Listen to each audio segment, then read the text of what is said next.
Ano, Sir Dan, totoo talaga na, alam mo yun, kanina sobrang gusto ko nang kausapin si Kuya Rab na what if ihinto muna yung love team, ganyan. Oh?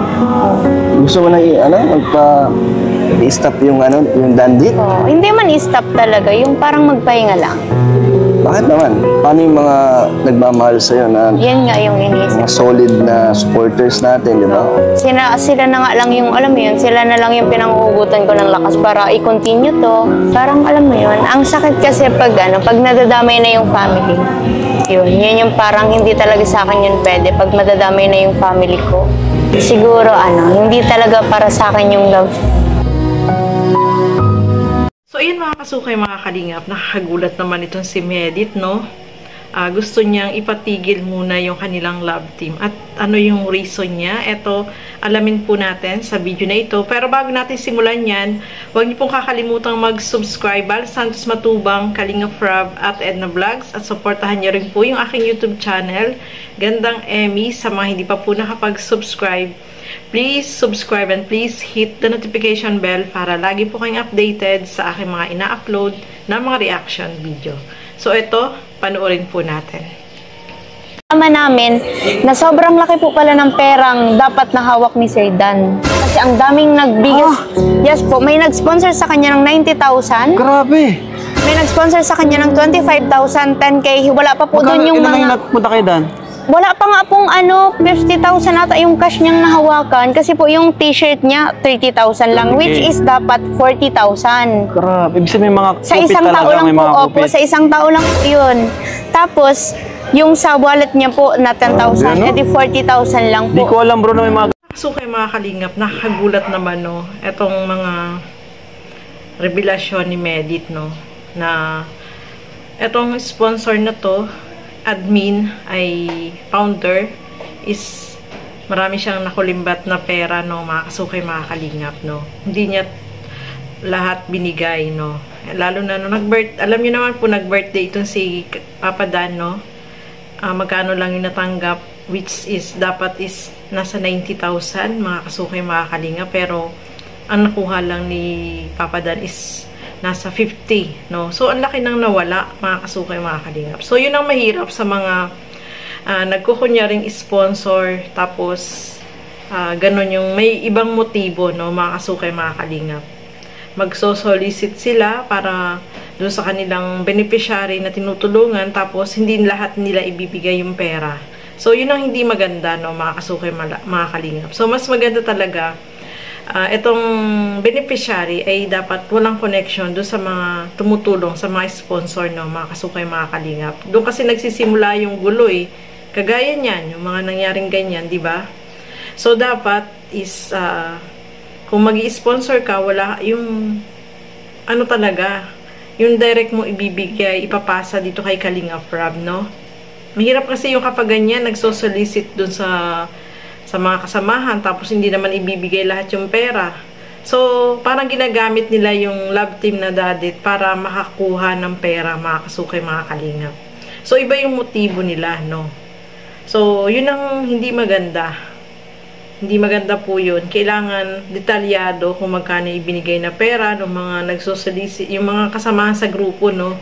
Para alam kung magkano yung hawak na pera at dapat may transparency, no? Yung ipapakita mo, ito yung pera natin, ito yung nalikom natin, dapat ganun. Pero kung iba yung motibo ng humahawak ng pera, ay nako, ganyan talaga yung mangyayari. Parang nagninegosyo sila para makapanglimbat ng pera sa mga sponsor, no? Sa halip na yung pera ay malaki na may ibigay dun sa kanilang beneficiary, ay binawasan pa nila, no, mga kasukay, mga kalingap. Yun ang hindi maganda dyan. Nagulat nga si Kalingap Rab na may mga ganyan pala, no?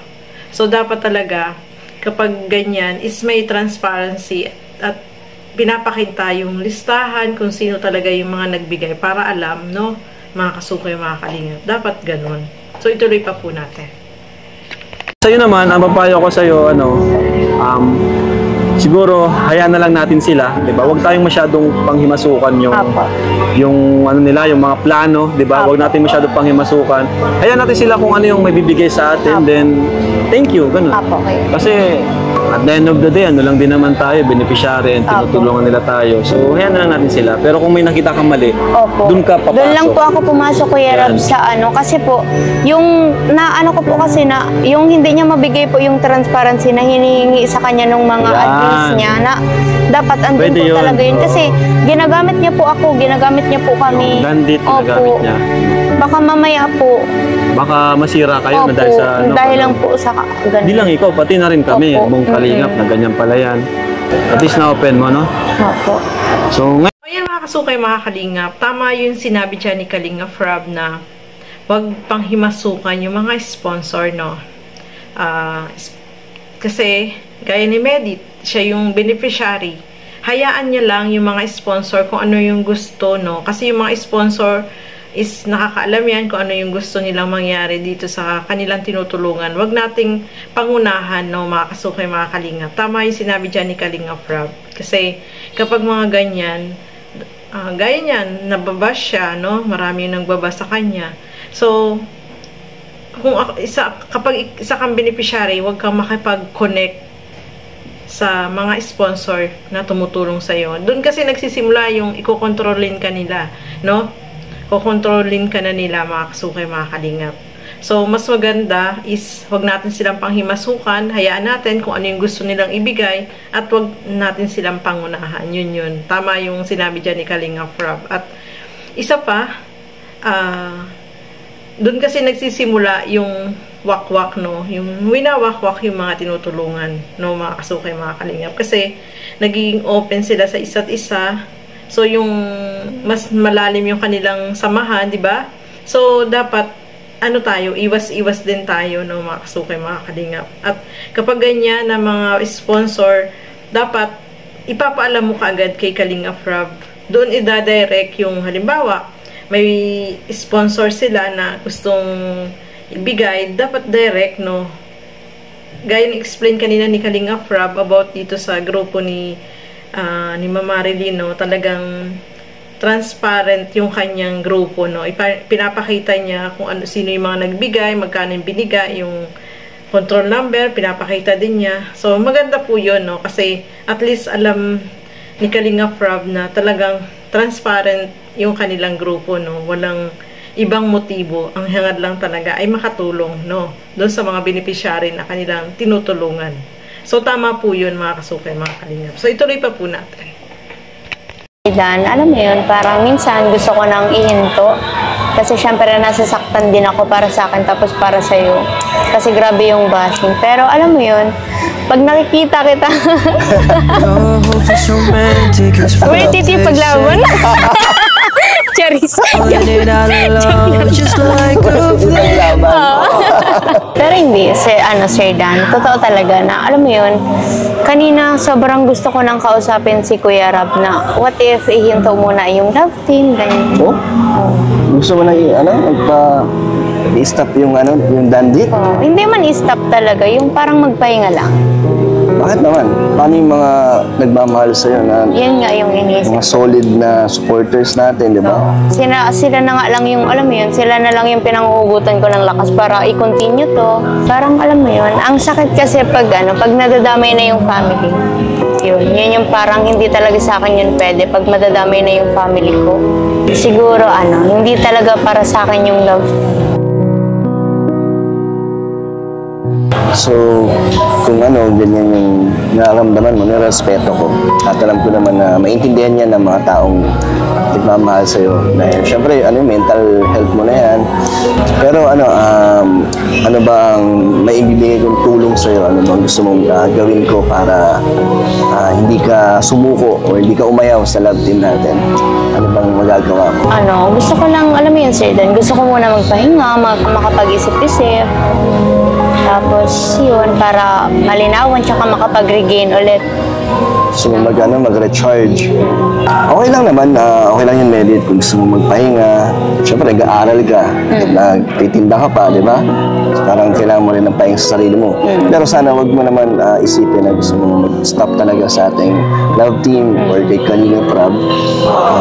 Kasi, nandito na siguro, di ba, yung future mo na maganda na. Pero, sana wag mo itigil kasi baka ano nga, maudlot, di ba, yung magandang plano para sa'yo.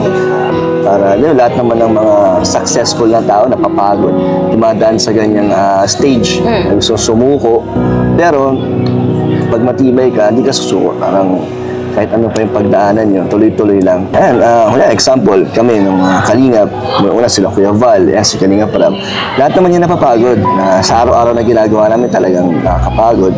Pero nagpapahinga sila, nagkahanap sila ng ibang way na ma-relax sila. Pero kinabukasan laban ulit. Tuloy-tuloy lang. Kahit na ganun nga, may mga negative pa rin na nakikita ang mga tao. Pero talagang hindi nila iniisip. Or kami, tuloy lang kami sa aming mission, sa magtumulong. And ganun din sa'yo. Sana ganun din yung makita mo, na maging perspective mo sa buhay, na mag-think positive na papagod, papahinga, pero hindi susuko. So, ayun mga kasukay, mga kalingap. Tama naman yung sinabi dyan ni Papa Dan, no? Etong si Medit kasi is strong personality, frank ka na tao, kaya natutuwa sa kanya si Kalingap Rab kasi talagang kung ano yung dapat sabihin ay sinasabi niya, no? Pinaprangka niya. At maganda rin itong explanation niya ni Kalingap Dan, no? Kasi lahat naman tayo ay napapagod, no?